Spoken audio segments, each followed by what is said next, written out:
नमस्कार साथियों, स्वागत है आप सभी का आपके अपने YouTube channel new take Hindi में।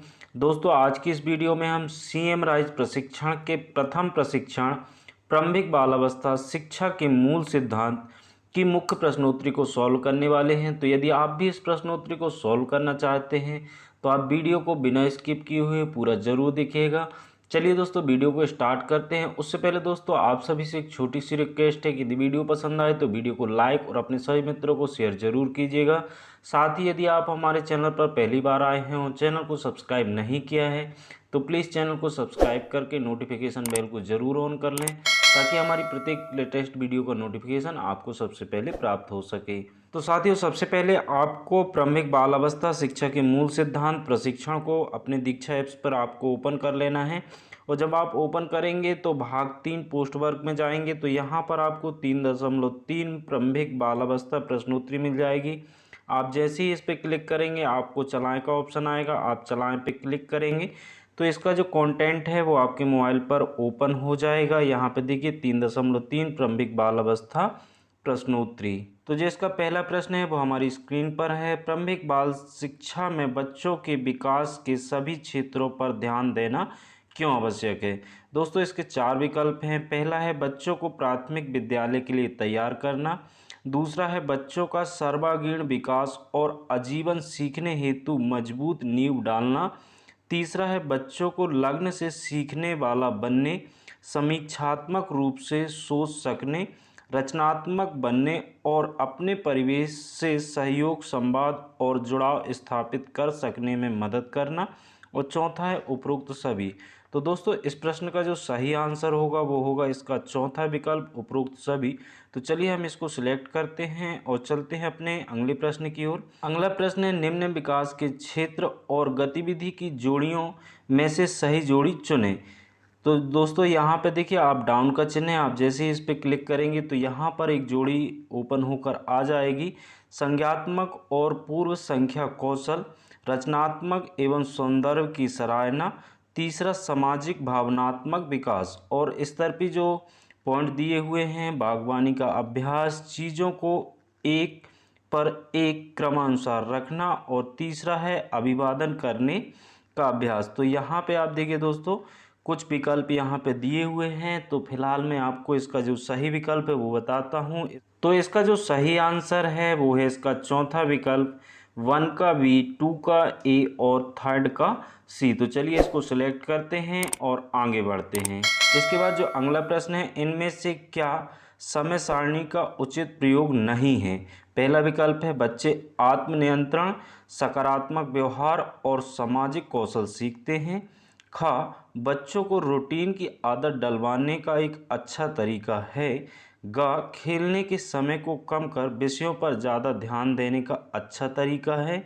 और घ, विभिन्न कौशल को बेहतर सिखाने में समय सारणी हमारी मदद करती है। तो दोस्तों, इसका जो सही आंसर है वो है इसका तीसरा विकल्प, खेलने के समय को कम कर विषयों पर ज़्यादा ध्यान देने का अच्छा तरीका है। तो चलिए इसको सिलेक्ट करते हैं और बढ़ते हैं अपने अगले प्रश्न की ओर। अगला प्रश्न है निम्न कथनों में से कौन सा कथन सही है। तो दोस्तों, यहाँ पे देखिए विकल्प के रूप में 4 कथन दिए हुए हैं। पहला है बच्चों को स्कूली शिक्षा के लिए तैयार करने का मतलब है उन्हें पढ़ने, लिखने और अंकगणित के कौशल सीखना। दूसरा है अनुशासन सिखाना बच्चों को स्कूली शिक्षा के लिए तैयार करने का आधार है। तीसरा है बच्चों को स्कूली शिक्षा के लिए तैयार करने की अवधारणा में बच्चों की तैयारी के साथ साथ विद्यालय की तैयारी और समुदाय की तैयारी भी महत्वपूर्ण है। और चौथा है उपरोक्त सभी। तो दोस्तों, इस प्रश्न का जो सही आंसर है वो है इसका तीसरा विकल्प, बच्चों को स्कूली शिक्षा के लिए तैयार करने की अवधारणा में बच्चों की तैयारी के साथ साथ विद्यालय की तैयारी और समुदाय की तैयारी भी महत्वपूर्ण है। तो चलिए इसको सिलेक्ट करते हैं और आगे बढ़ते हैं।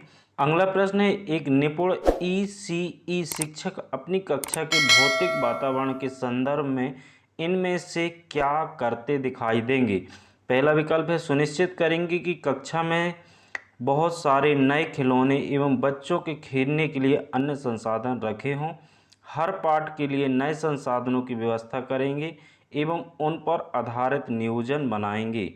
तीसरा है सुनिश्चित करेंगे कि सभी गतिविधियां सामूहिक हों और एक निर्धारित स्थान पर की जाएं। और इसका चौथा विकल्प है एक प्रिंट समृद्ध और आकर्षक कक्षा का निर्माण करेंगे जिसमें सभी संसाधन बच्चों के लिए आसानी से उपलब्ध हों। तो दोस्तों इसका जो सही आंसर है वो है इसका चौथा विकल्प। तो चलिए हम इसको सिलेक्ट करते हैं और चलते हैं अगले प्रश्न की ओर। अगला प्रश्न है आशा मैडम की कक्षा में बच्चों को एक दूसरे के साथ रस्सी कूदने का खेल खेलना बहुत पसंद है।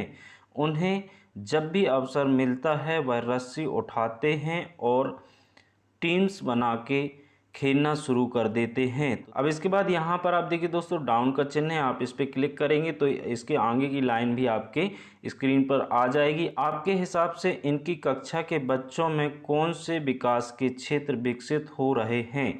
इसका पहला विकल्प है रचनात्मक और संख्या पूर्व कौशल, दूसरा है संज्ञानात्मक और सौंदर्य की सराहना, तीसरा है सूक्ष्म मांसपेशीय कौशल और सामाजिक कौशल, और चौथा है स्थूल मांसपेशी कौशल और सामाजिक भावनात्मक कौशल। तो दोस्तों इसका जो सही आंसर है वो है इसका चौथा विकल्प। तो चलिए हम इसको सिलेक्ट करते हैं और आगे चलते हैं। अगला प्रश्न है कमल सर की कक्षा की दैनिक दिनचर्या दी गई है, इसे ध्यान से पढ़ें और नीचे दिए गए विकल्पों में से किसी एक को चुनकर बताएं कि आप इस दिनचर्या में क्या बदलना चाहेंगे। तो यहाँ पे देखिए दोस्तों दिनचर्या जो दी हुई है उसकी इमेज है। आप जैसे ही इस पर क्लिक करेंगे तो ये आपके मोबाइल पे यहाँ पर फुल स्क्रीन पर ओपन हो जाएगी। आप इसको ध्यान से देख लीजिए। इसके बाद जो इसका पहला विकल्प है मॉर्निंग सर्कल की अवधि में से 10 मिनट कम करेंगे, दूसरा है शौचालय अवकाश के स्थान पर एक रखेंगे, और तीसरा है भाषा विकास और आरंभिक साक्षरता के लिए एक सत्र रखेंगे, और चौथा है इस दिनचर्या में कुछ नहीं बदलेंगे। तो दोस्तों इस प्रश्न का जो सही आंसर है वो है इसका तीसरा विकल्प भाषा विकास और प्रारंभिक साक्षरता के लिए एक सत्र रखेंगे। तो चलिए हम इसको सिलेक्ट करते हैं और आगे बढ़ते हैं। अगला प्रश्न है इस चित्र को ध्यान से देखें। आशा मैडम अपनी कक्षा में एक गतिविधि करा रही हैं, आपके हिसाब से मैडम को इस गतिविधि में क्या बदलना चाहिए। तो यहाँ पे देखिए गतिविधि की एक इमेज है। आप जैसे ही इस पर क्लिक करेंगे आपके मोबाइल पर फुल स्क्रीन पर आ जाएगी। और इसका जो पहला प्रश्न है मैडम को एक बड़ा चित्र दिखाना चाहिए जिसमें और भी व्यवसायों को प्रदर्शित किया गया हो। दूसरा है मैडम को बच्चों को एक सर्कल में बिठाना चाहिए ताकि सभी बच्चे उन्हें ठीक से देख सकें। तीसरा है मैडम को बच्चों को विभिन्न व्यवसायों के नीचे उनके नाम भी दर्शाने चाहिए। और चौथा है मैडम को ऐसी किताब या चार्ट का चयन करना चाहिए जो लैंगिक पूर्वाग्रह से मुक्त हो। तो दोस्तों इसका जो सही आंसर है वो इसका चौथा विकल्प है। तो चलिए हम इसको सिलेक्ट करते हैं और आगे बढ़ते हैं।